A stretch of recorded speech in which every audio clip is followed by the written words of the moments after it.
Good afternoon.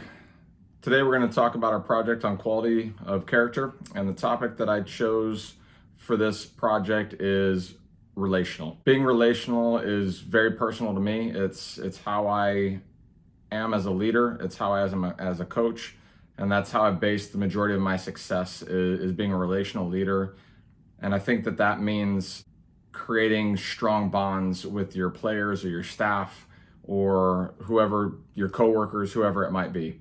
To be relational, according to the Macmillan Dictionary, relational is relating to the relationship or connecting between two or more things. More importantly, what it means to be relational to me is being relational means acknowledging the interconnectedness of human nature and the important role that relationships play in our lives. To expand on that, I believe that humans are meant to connect with others on an interpersonal and emotional level that is strong, fulfilling relationships, helping people maintain emotional well-being.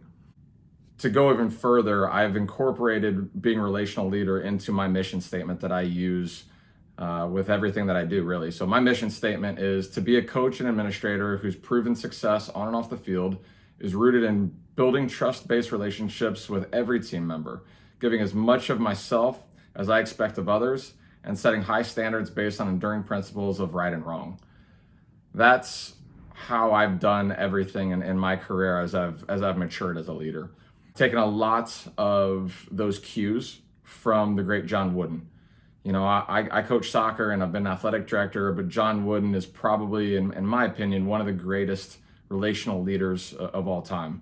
He did it in basketball, but it really just comes down to a leader of anything, whether you're a leader in business, a teacher, an administrator, a coach, just working with people. A great example of John Wooden's relationship building is his enduring relationship with Kareem Abdul-Jabbar and that lifelong bond that they built from being a college All-American and the greatest player in college basketball at the time, all the way through the end of John Wooden's life and still to Kareem Abdul-Jabbar today. He builds these relationships based on trust, based on getting to know his players as people and not just as an asset. And one of the quotes that I've chosen from John Wooden is, seek opportunities to show that you care. The small gestures often make the biggest difference. And I've really kind of taken that to heart as a leader. And you'll see later on one of my principles as a leader and coach that I try to do every day. Some examples of John Wooden's coach building relationships with his players is, number one, keep a close personal player relationship, but keep their respect. Be sincerely interested in their personal problems and easy to approach. Having an open door policy, I know it sounds cliche, but having an open door policy is extremely important. You must, the players and your staff and your coworkers must know that you care about them more than just what they can add to your business. You care about them as people. You care about what's going on in their lives. You take time to get to know them. And that is the strongest base of all relationships that you can have. Two is to maintain discipline without being dictatorial. Be fair and lead rather than drive. Leading is very, very different than dictating. And you'll get much more out of those relationships as a leader and not just telling people what to do. Number three on these examples from Coach Wooden is study and respect the individual of each player and handle them accordingly. Treat each person as if he or she deserves to be treated. It's the golden rule, really. You know, treat others as you would want to be treated. And if you want your players and your staff and your coworkers to respect you, you have to earn that respect and you have to show them respect in return. And that's part of being a relational leader, is to make sure that you're treating them well, that you respect them, but you're also holding them to a high standard. They'll thrive knowing that you are holding them accountable. Fourth example is to try to develop the same sense of responsibility in all. I feel like you can't lead or coach every individual the same way. Everybody's personality is different, but they must have the same sense of responsibility and know that their role is important within the team or within the staff. And these things go such a long way to getting buy-in and maximizing your overall product. And that's a huge part of being a relational leader. The fifth example from John Wooden is to analyze yourself as well as your players and be governed accordingly. This is a difficult one as a leader. You know, you always want to think that you're right and that your ideas are the right ones and your philosophies and your principles and all that, but it takes a much more mature leader to self-reflect and to make sure that you are holding yourself to the same high standards as you're holding your staff and your players. And that's part of my principle, part of my mission statement is I ask my players and my staff to give everything they have, but I have to do that in return. I have to show that leadership and lead by example. And that goes a long way in them buying into what you're doing. An example of what I do every day with my team, or if I'm an athletic director, what I do with my staff is every day I start my session or I start the day at the office with greeting my players. Every day at practice, I greet each individual player. I shake their hands. I look them in the eye. I ask them how their day is going. And at that point, even if they don't tell me that anything's wrong, usually you can look into their eyes and see, are they having a good day? Are they having a bad day? And go a little bit deeper to it if you need to. And that is a simple way to let the players know that you care about them, to let your staff know that you care about them, and just give them a moment to, hey, coach, how's it going? And it builds that respect, and it gives you a chance to interact with each person individually and not just the group all the time. Relational applies to sports.